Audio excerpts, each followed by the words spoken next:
Okay, welcome back. Why don't you try these three right here on your own.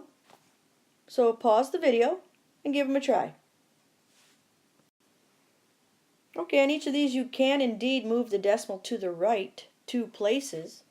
So the first one you would get 25%. The next one you would get 350%, because you'd have to put a 0 in this extra pocket. Here you have 2 extra little pockets, so you need 2 zeros, so that'd be 1,200%. Alright, how'd you do? I hope you got them right. Now, try the next three. Pause the video. Yeah, pause the video and try them yourselves. Alright, welcome back. This time, the percent symbol is blocking your path, so you cannot move the decimal to the right.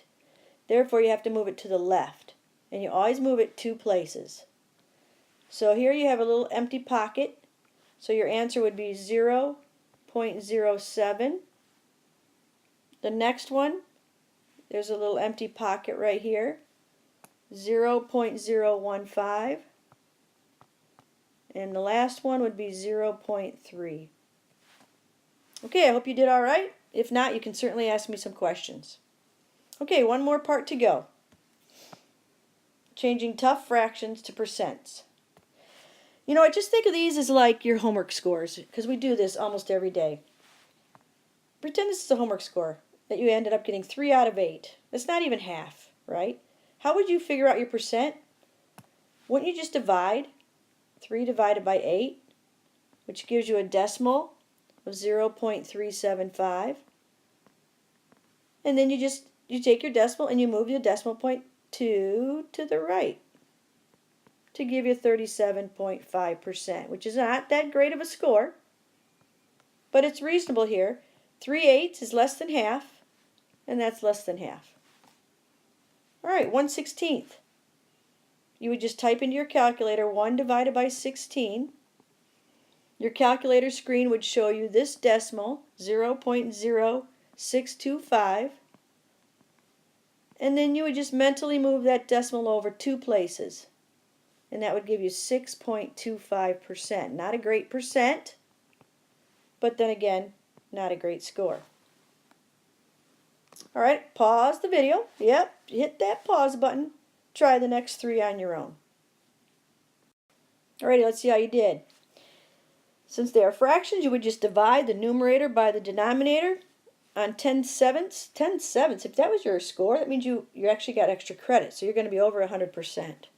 10 divided by 7 is the decimal 1.429.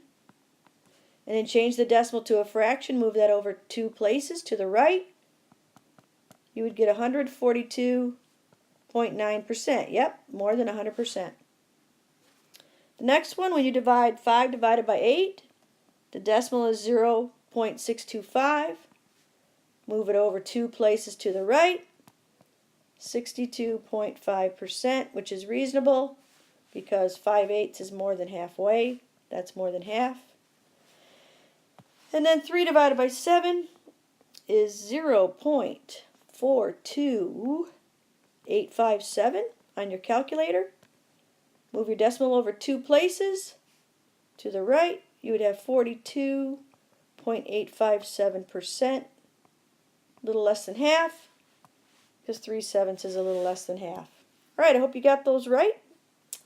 Again, if you have questions, you can ask me, or you could re-watch the video. Last 3, we don't need to divide on this 4/25, because I can easily change 25 into 100. I'll just multiply the top and the bottom by 4, which gives me 16 over 100. So right away, that's 16%. So I like that method. If I don't have to divide, I think it's quite a bit easier. The next one, 7/10. I can just multiply by 10 over 10. That gives me 70 over 100, which is 70%. All right, the last one, I cannot easily change that into 100, so I'm going to have to do it the long way. I'm going to have to divide. So I grab a calculator, I divide. It shows me this decimal. And then I just quickly move my decimal 2 places to the right. and I get 56.25%.